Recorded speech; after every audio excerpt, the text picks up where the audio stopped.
The only child of David who receives more attention in the biblical record than Absalom is Solomon himself.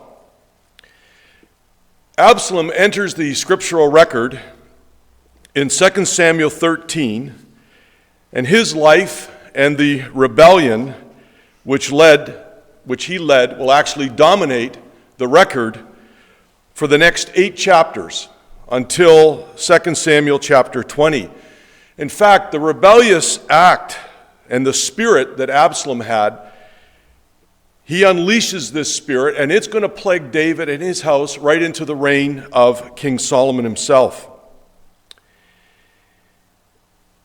The story of Absalom is an epic tragedy.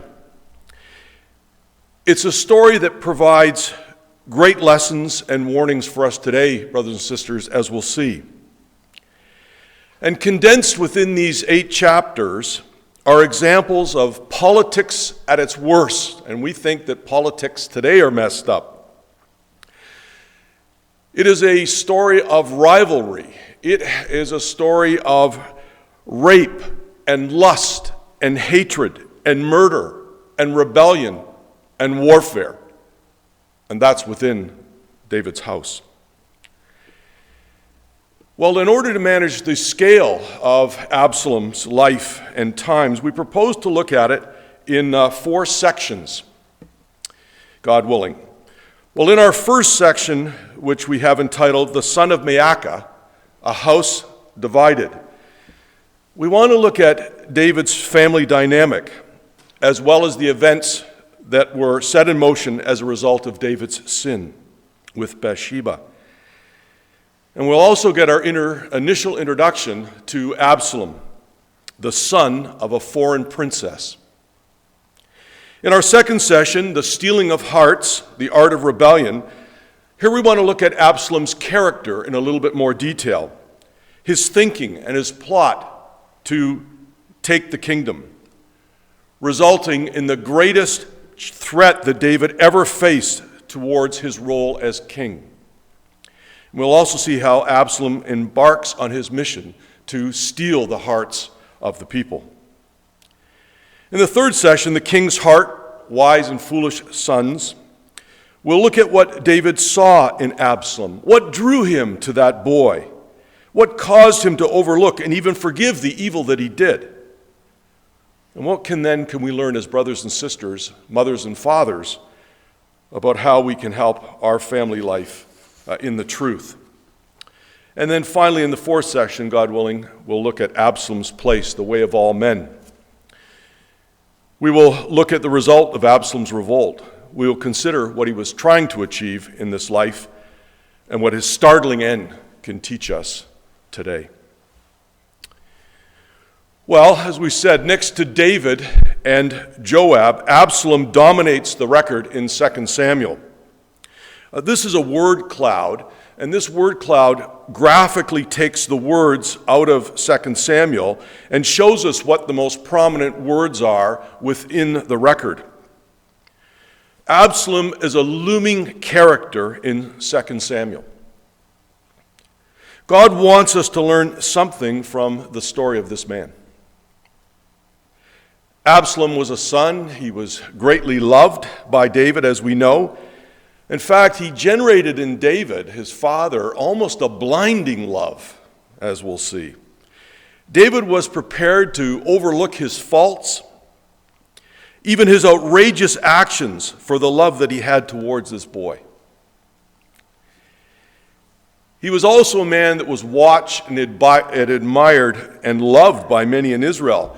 He is described in the scriptures as a heart stealer, as he slowly and methodically plotted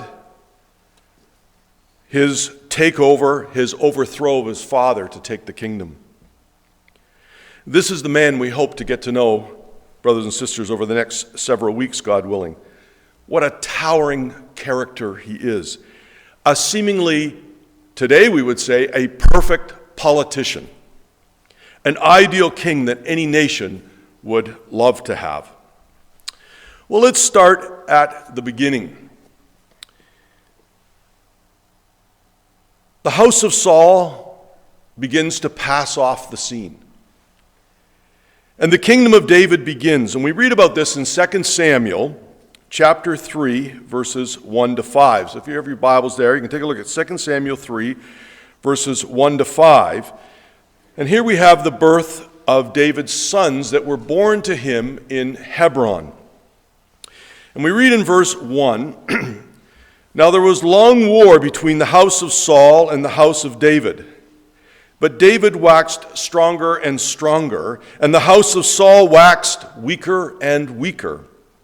And unto David were sons born in Hebron, and his firstborn was Amnon of Ahinoam the Jezreelitess, and his second Chileab of Abigail the wife of Nabal the Carmelite, and the third Absalom, the son of Maacah, the daughter of Talmai, king of Geshur, and the fourth Adonijah, the son of Haggith, and the fifth Shephatiah, the son of Abital, and the sixth Ithream by Eglah, David's wife.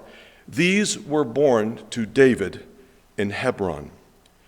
These children, which we will call his Hebron children, were born during the 7.5 years that David began his rule from the city. All his other children would be born to him in Jerusalem, where he would reign for another 33 years.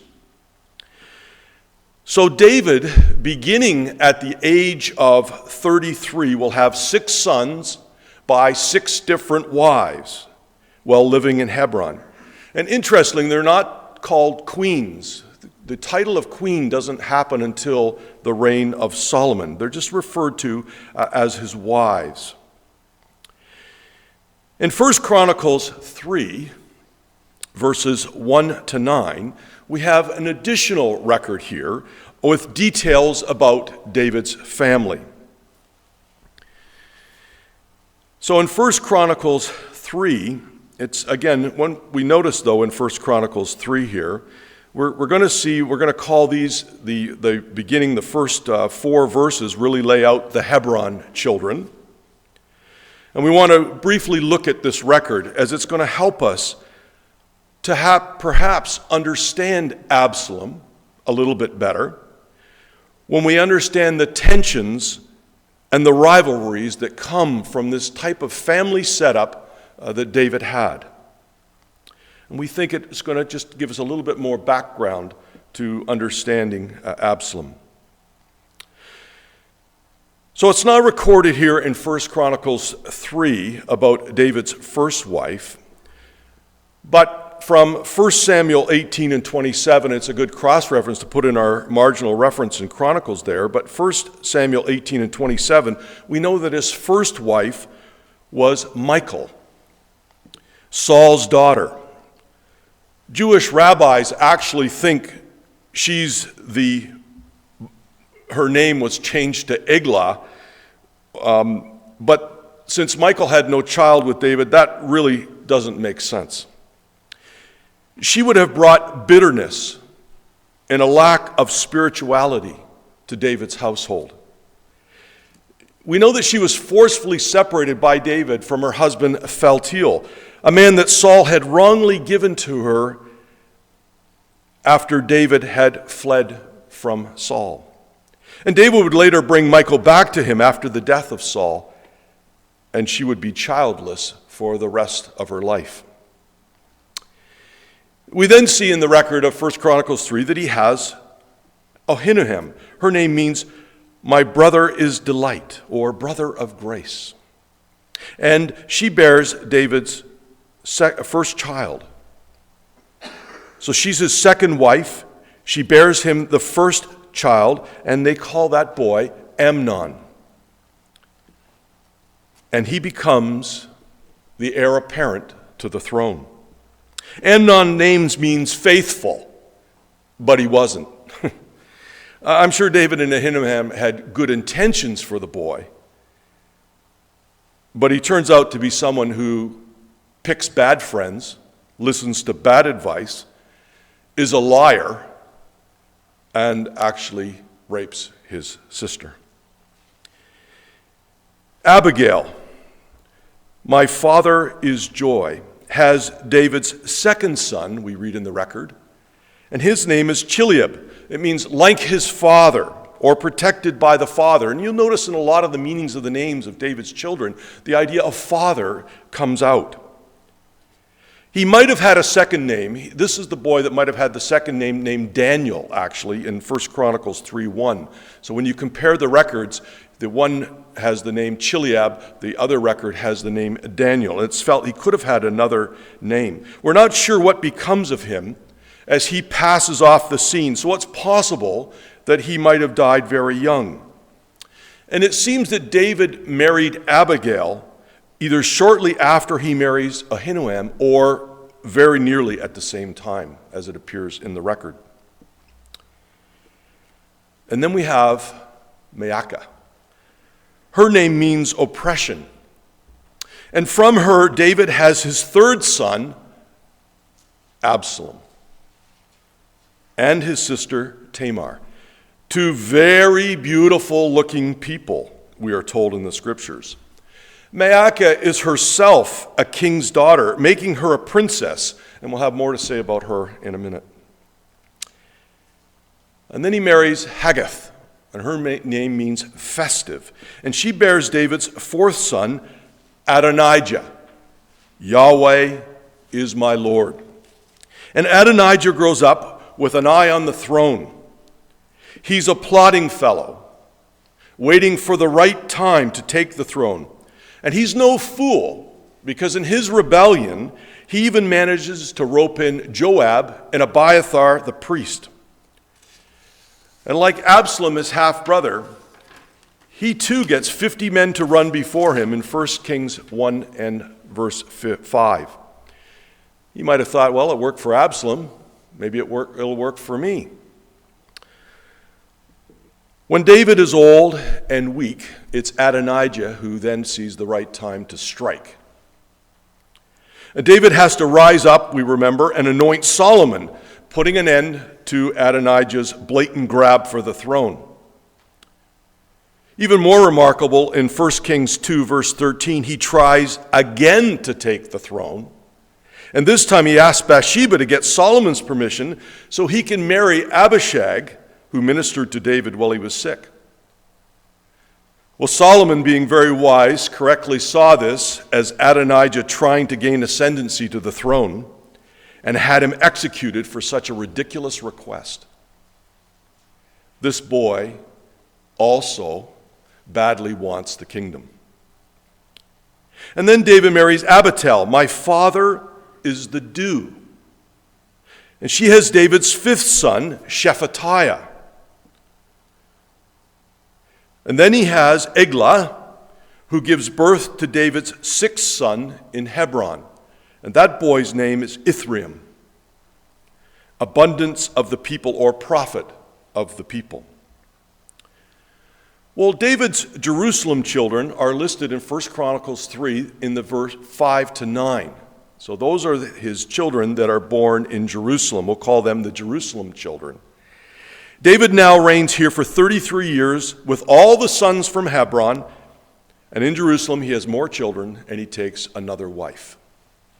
And we know he takes Bathsheba. Bathsheba means the daughter of sevens, or the daughter of an oath. She's the daughter of Amiel, or Eliam, and she has 4 children with David. She has his 7th child, a boy named Shimea, or in the record Shammah, means fame or renowned. She has his 8th son, Shobab, which means rebellious or falling away. Maybe they saw something in that son or reflected on their own lives. The 9th boy is Nathan. It means give, or whom God gave. And then, of course, they have the 10th son, which is Solomon, which means peace or peaceable. So other sons also come along, and we're going to call them the 9. And he has the 9, and they are also listed in the record in 1 Chronicles 5 and verse 8. And they're born of mothers that were not given the names to. So he has number 11, Ibhar, whom Yahweh chooses. He has Elishama, or another name that this boy also has is Elishua, my God has heard, or whom my God hears. And then he has Eliphalet, God is deliverance, or God is salvation. He has his 14th son named Nogah, brightness, shining, or splendor. He has his 15th son, Nepheg, means to spring forth. He has his 16th son, Japhia, shining. And then number 17, Elishama, my God has heard. His 18th son from the record in 1 Chronicles is Elida, or he also goes by the name Belida, God knows, or who God cares for. And then finally, he has his 19th son, Eliphalet, God is deliverance, and yes, he has two sons by the same name. Well, what a family dynamic. Multiple wives, we might say multiple complications. At least 8 wives are named, with multiple sons, 19 that are named. 1 daughter, Tamar, plus 10 concubines he has. We know that from 2 Samuel 15, verse 16. He has 10 concubines as well. Each mom perhaps thinking, maybe my son will inherit the kingdom. Imagine the rivalry, the quest for attention from a very busy father. Each mother looking out for what was best for their own child. Each mother coming from a very different family background. Now, if you just think about it, Abigail, for example, we know, coming from an abusive, self-centered, perhaps even alcoholic husband, who the Bible describes as a fool. Nonetheless, in the scriptural record, she was a wonderful woman and very wise, a worthy companion for David, and perhaps she might have been the steady hand who kept the family from complete chaos. We talked about Michal, the daughter of Saul, lacking any understanding in spiritual matters, unable to appreciate the love that David had for God when he brought the ark back to Jerusalem. A marriage foisted on David by Saul as a reward for his military services. But Saul, knowing Michal's character, thought she would be a trap for David. Such was the character of this girl. And then we have Maacah, the mother of Absalom and Tamar, David's only foreign wife, a woman with a very worldly background. She was schooled in the religion of Geshur. As the daughter of King Talmai, she would no doubt have been a very strategic marriage for David, giving him his peace that he needed on his northeastern border region. The kingdom of Geshur is felt to have occupied the area just northeast of the Sea of Galilee. We would know that area today probably more closely associated with the Golan Heights, reaching up into what is now modern-day Syria. Archaeologists believe, they've done a lot of digging up in that area, and they believe that the main religion of that area was the moon god, who takes the form of a bull. Israel in the days of Joshua tried to conquer this particular region for the tribe of Manasseh, but they couldn't do it. They were unsuccessful in taking this particular region. David himself also fought against the kingdom of Geshur. And this is perhaps where and why the alliance occurred with this daughter of the king of Geshur. And we also know that Absalom felt a kinship and a sense of safety with this place, as this is where he's going to flee to when he murders his half-brother. Absalom finds safety with his grandfather, the king of Geshur. The family ties that his mother had with that region and to her father, King Talmai, gave Absalom a sense he would be protected there. Perhaps maybe with kindred spirits who would have loved to see the throne of David overturned and a grandson of King Talmai, a Geshurite, take the throne of Israel. Princess Maacah also had something none of the other wives or concubines had. She may not have had the firstborn, that belonged to Ahinoam, but she had the most beautiful son. In fact, in 2 Samuel 14 and verse 25, we are told that Absalom had no blemish. Features, no doubt, that he would have received from his mother Maacah and also his father David. And this one we will look up, and this was said of David. This is in 1 Samuel 16 and verse 12.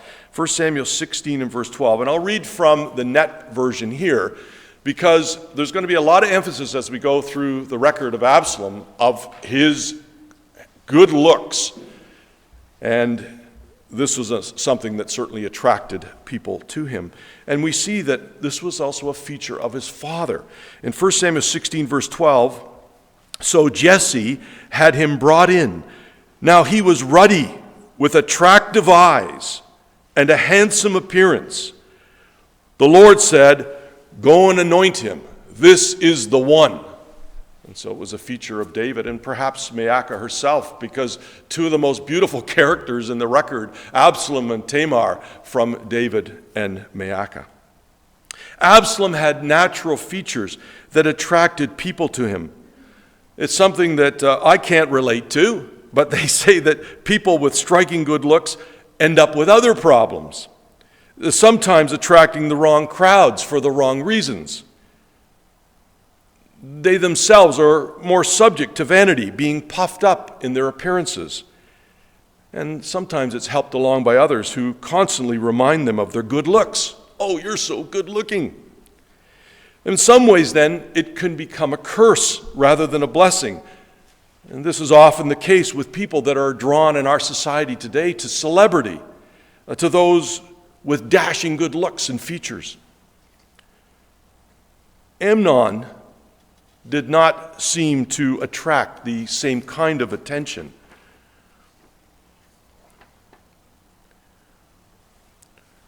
Something Absalom really never had to work very hard to get. The sons of David also, as princes, just to give a little bit more background of what Absalom would have experienced, enjoyed a very privileged life, we find. The princes of Israel, David's boys, enjoyed a very privileged life. In the record, as you read through the record, you actually wonder what they did for a living. What did they do with their time? They had servants at their beck and call. Even Absalom had servants that sheared his sheep.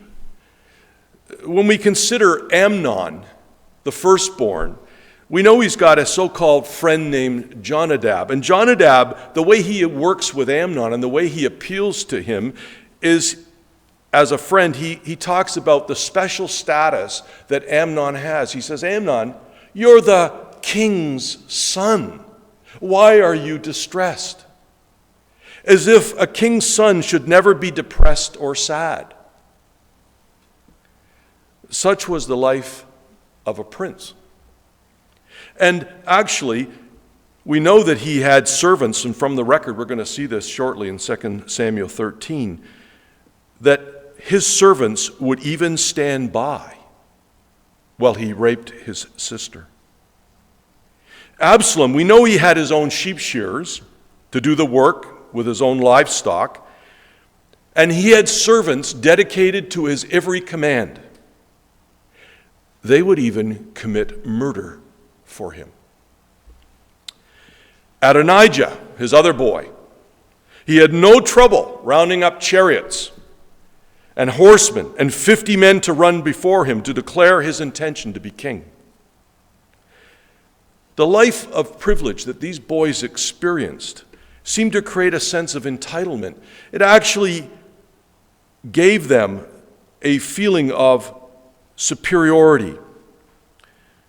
It gave them the opportunity to get involved in political intrigue, to desire other things, to become involved in the lives of others. And this was something, brothers and sisters and friends, that plagued Israel as well. In Ezekiel chapter 16 and verse 49, this was actually one of the indicators of the problem that Israel had. And it is a problem that plagues the world to this day and can plague us too, brothers and sisters. You know, with this COVID, we're restricted within our home environments. And perhaps there could be a feeling of self-dependency or self-containment within our home environments. There's a warning for us in Ezekiel 16 and verse 49. It says, and the warning was to Israel, but it likens Israel to her sister Sodom. And this is one of the problems she had. And this seemed to be the problem that David had within the kingdom with his boys. Behold, this was the iniquity of thy sister Sodom. Pride, fullness of bread, and abundance of idleness was in her and in her daughters. Neither did she strengthen the hand of the poor and needy. All these factors combined to make Absalom the man he was. Yet there was one more very important event that would impact and shape his life. In this case, not in a good way. It had to do with the actions of his father David. We sometimes have the expression that we use, like father, like son. That is, of course, not always a truism. But in the case of Absalom, he saw what his father did as a way for him to do what he wanted to do, to seize what was not his, even the kingdom. He had watched or been told by others of all that had transpired with his father's sin with Bathsheba. How David saw something that he greatly desired, something that was not his, but was another man's. But as a king, you can desire and you can have, and murder may be a way for you to achieve it if that becomes necessary. Not just Absalom, but all David's wives and children would have known what was done. All Israel knew. And as a consequence for the sin that David committed in secret with Bathsheba, God pronounced on David through Nathan the prophet the sentence that was to cause tremendous turmoil and upheaval in David's family. A rupture in the family so great that David would lose 4 of his sons, 3 to violent death. For the sin that David thought was done in secret, here's the Lord's judgment.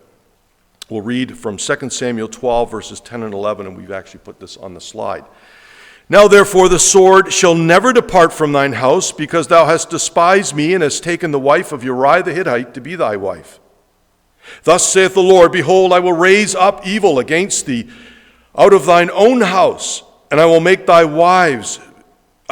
wives before thine eyes, and give them unto thy neighbor, and he shall lie with thy wives in the sight of this son. And that word neighbor there in the Hebrew means friend or companion. The punishment decreed on David demonstrated that God is righteous. Even though he was to forgive David, David would suffer the consequences. Justice would be performed by God. His righteousness was declared, and the incredible faith of David, because we're going to be talking about the sin of David a bit here. Never forget the incredible faith that David had. It caused David, if you just look down to verse 12 in your Bibles, you'll see that David said, I have sinned against Yahweh. So David recognized that. That's the faith of that man. Nonetheless, for the sin committed, we're going to call these the principles of consequence are now going to follow. And some of these are this. The first one, what we do affects others. Our family. It can even affect the ecclesia. Note too, the sin of adultery was against God. God did not make David's sons do the evil that they did, nor were they held accountable for what David did. They were responsible for their own actions. But what God does show David is that by his sin, he gave license for others to follow, and God would allow that evil to manifest itself in David's house. Secondly, God is involved in the punishment. Such was the faith of David that he saw God's involvement as a good thing because he viewed the Lord as a merciful God. That was the way David thought. We may be forgiven, but the consequences remain because God is right in condemning sin. Thirdly, we also learn we are not immune to what happens to others. Never think that can't possibly happen to me or my family. David would experience what he witnessed happen to others. You will recall those words spoken to Saul in 1 Samuel 15 and verse 28. And I would put that right beside that word neighbor in my verse 11. In 1 Samuel 15 verse 28, and Samuel said unto him, the Lord hath rent the kingdom of Israel from thee this day, Saul, and hath given it to a neighbor of thine that is better than thou. And those words haunted Saul his whole life. These words would now fall hard on David's ears. His friend, his companion, his son would do these things before his eyes. This punishment for the sin that David committed did not take long to go into effect. The first offspring to experience the consequence of David's sin was the son that was born to Bathsheba and David, and the child died. And so the consequences begin. And this pattern of David's sin that Nathan called the doing of evil, you'll notice that in 2 Samuel 12, verse 9. We have that highlighted on the bottom of the slide. Wherefore hast thou despised the commandment of the Lord to do evil? It's the doing of evil that was set about by David in his sight. And Nathan correctly calls this out, this pattern. And it's going to repeat itself again and again. As David did, so did his boys. The pronouncement of the Lord against David had devastating consequences as the sword begins to devour his family. The pattern of the doing of evil that David did would be similarly repeated by at least 3 of the boys closest to the line of succession to the throne. We call these principles of consequence. They happen in rapid succession. We have the idea of secrecy. Now, if you've got your Bibles there, just take a look at 2 Samuel 12. And we're going to go through this very quickly, but 2 Samuel chapter 12. And you can highlight this as related to what David did. And this pattern will repeat itself with Amnon, with Absalom, with Adonijah. So it starts off with secrecy. Sin likes darkness. It happens out of sight. And it gives the false sense this sin can be gotten away with. Even God hasn't seen it. And if you look at 2 Samuel 12:12, that's exactly what Nathan picks out to David. You thought you did this in secrecy. The second aspect of this consequence of this succession of sin leads to the sight. Unchecked desires arise from the lusting of the eyes. And we see that in 2 Samuel 11, verse 2, as David saw Bathsheba and he lusted after her. The third aspect is the idea of sent. It's the actual opportunity of sin. You create an opportunity for sin. In 2 Samuel 11, verses 3 and 4, what did David do? He sent for her.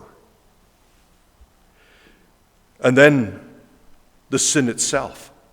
The desire is fulfilled. The taking or doing of what was desired is now accomplished. In 2 Samuel 11, verse 4, verse 15, because we know there's the death of Uriah that's going to follow, and then verse 17, all show the sin in its fulfillment, the actions taken.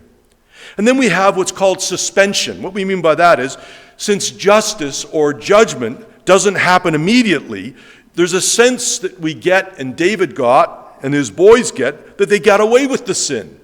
We see that in 2 Samuel 11, verse 27. There's a sense that God didn't do anything about this. He may have gotten away with it. And then finally we have the idea of suffering. Ultimately, though, the consequences for sinful actions are realized. And in the case of David, heartache and pain and a family divided. And for the other boys, violent deaths. And this pattern, brothers and sisters, will repeat itself. We see in Absalom and Adonijah, we could barely fit in the scriptures that relate to Absalom. There's so many that relate to this exact same pattern that we see here. James 1 and verse 15 describes this pattern. Then when lust hath conceived, it brings forth sin, and sin, when it is finished, brings forth death.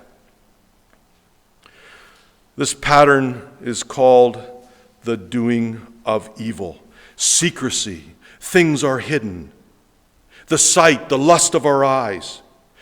We make an opportunity for sin. We make an occasion for it. We do the sin itself, the committing of the act of sin itself. Suspension, justice is delayed. We got away with it. But finally suffering, bearing the consequences for our sins. Bearing the consequences are unavoidable. Look at the way Absalom is introduced to us in the record. Right after the record of David's sin with Bathsheba, which, by the way, would have taken place over at least a year in time, perhaps longer. So a fair bit of time would have taken place between the events of chapter 12 and the start of 2 Samuel 13. But look what we read in verse 1. And it came to pass after this, that Absalom, the son of David, had a fair sister whose name was Tamar, and Amnon, the son of David, loved her. Right after this horrendous sin recorded in chapter 12, the record wants us to see a connection between what David had done to the events that are about to transpire in 2 Samuel 13. We are now introduced to David's two boys. And it came to pass after this. And so we read of Amnon's lust for his half-sister. So in 2 Samuel 13, verses 1 and 2, and it came to pass after this that Absalom, the son of David, had a fair sister whose name was Tamar, and Amnon, the son of David, loved her. And Amnon was so vexed that he fell sick for his sister Tamar, for she was a virgin, and Amnon thought it hard for him to do anything to her. Tamar, you notice from the record, brothers, is not even described as David's daughter, but she's rather Absalom's sister. And we see this emphasized again in verse 4. And Amnon said unto him, I love Tamar, my brother Absalom's sister. Amnon knows he can't have what he wants, and he makes himself physically sick over it. Such was the lust he had towards Tamar. But wouldn't you know it, he has a friend named Jonadab, David's nephew, and he's a snake of a man. Verse 3 says, Jonadab was a very subtle man. And he hatches a plan for Amnon to get what he wanted. All Amnon has to do is lie to his father David, to fake that he is sick, and then David will agree to your sister to come and look after you. Send for your sister to come to you like David had his servants do by summoning Bathsheba. The The plan works. David, thinking Amnon is sick, does as he requests. And he sends Tamar to look after her brother. And the record wants us to see the sin for what it was. Look at the emphasis that is placed on Amnon's family relationship with Tamar. Verse 5. Jonadab tells Amnon to say, "My sister Tamar." Verse 6. "Let my sister Tamar come." Verse 7. David tells Tamar to go to her brother Amnon's house. Verse 8. So Tamar went to her brother Amnon's house. Verse 10. She brought the cake she made to Amnon, her brother. Verse 11. Amnon says, "Come lie with me, my sister." Verse 12. And Tamar rightly answers, "No, my brother." The record emphasizes, and again, this is your sister. Stop. Think about what you're doing. And it's interesting, in 2 Samuel 11 and verse 3, David was told before he sinned with Bathsheba, she's Uriah's wife. Such was the mercy of God. And Tamar pleads with Amnon, such wickedness as this should not be done in Israel. And you really feel for this young girl, caught up in this ugly situation. Amnon would not be reasoned with. Lust had so filled his mind, he would not be dissuaded from what his mind desired. Verse 14. Howbeit he would not listen unto her voice, but being stronger than she, forced her, and he lay with her. And after committing this horrendous act, he now completely changes his attitude towards her. Tamar's righteous attitude has turned him against her, and he now hates her more than the love that he had for her in the beginning. It's absolutely incredible. But such is the way of sin. People who are spiritually weak despise being told what they are doing is wrong. We want proof of that in our readings not long ago. Amos 5 verse 10. Amos 5 verse 10, reading from the net. The Israelites hate anyone who arbitrates at the city gate. They despise anyone who speaks honestly. And you think about that. The last time somebody told you were doing wrong, what did you think? Spiritually weak people despise being told they are wrong. And perhaps we've all experienced that in our own lives. Well, Tamar is then put outside the room by his servant, and the door is bolted after her. Tamar goes away in great sorrow and anguish, putting ashes on her head and rending her royal garment. And Absalom, her brother, now sees her. He instantly suspects Amnon. Verse 20. Now this is the first time we're introduced. We ever hear Absalom speak. And Absalom, her brother, said unto her, Hath Amnon thy brother been with thee? But hold now thy peace, my sister. He is thy brother. Regard not this thing.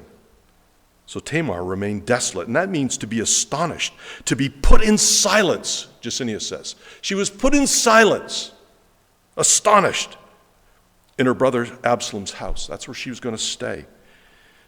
What a strange thing to say. Now we know that Absalom would have had a love for his sister because he actually names one of his daughters after her. But what a strange thing to say. It seems to be completely void of any empathy. And these are the very first words in scriptures we ever hear Absalom speak.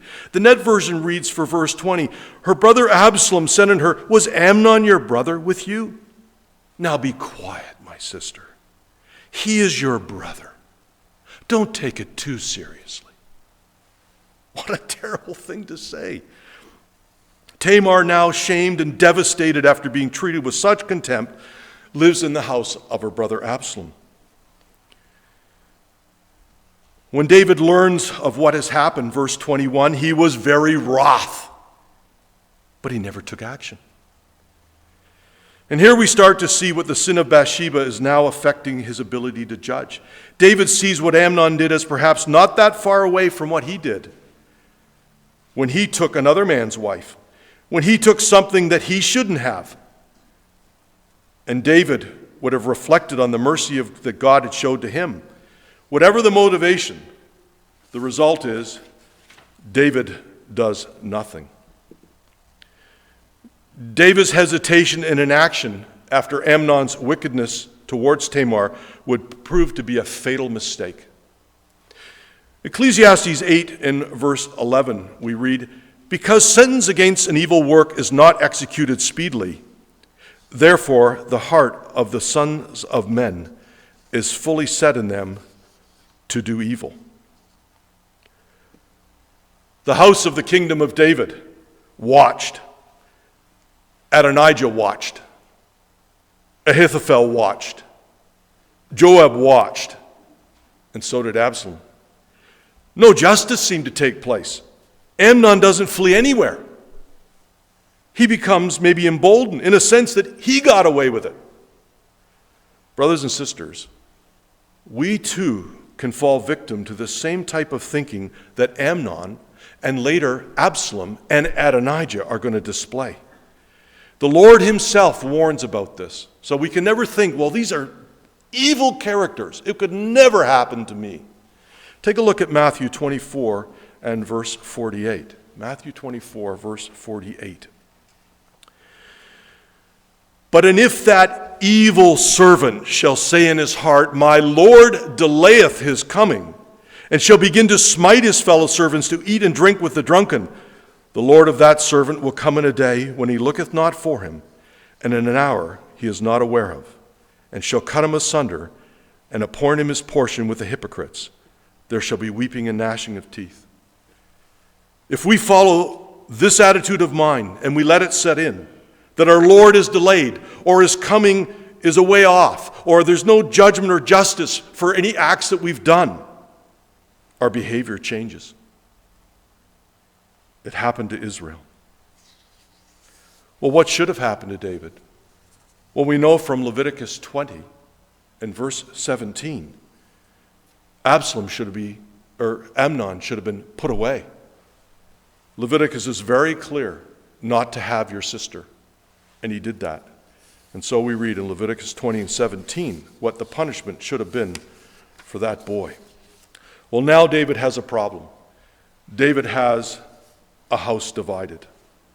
The Lord himself says, "But he, knowing their thoughts, said unto them, Every kingdom against itself is brought to desolation, and a house divided against itself falleth." David's kingdom is in turmoil. He's got a house divided. And so Absalom plots for 2 years to kill his brother Amnon for what he did to his sister. 2 years he waits before he takes action. David has a house divided. So what can we learn so far from this morning, brothers and sisters? Well, we learn when we go against God's commandments, we need to understand clearly we are actually going against God himself. What we do affects not only ourselves but our family, as well as our ecclesial family. We bear the name of Christ. As parents, we bear a massive responsibility to set a good example.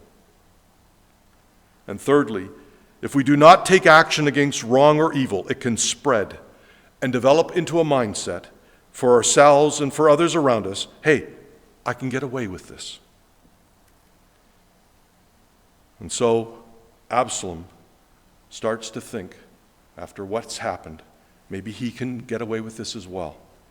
And he plans for the greatest of all his evil deeds, the stealing of the kingdom from his father David. And God willing, that'll be the subject of our next class.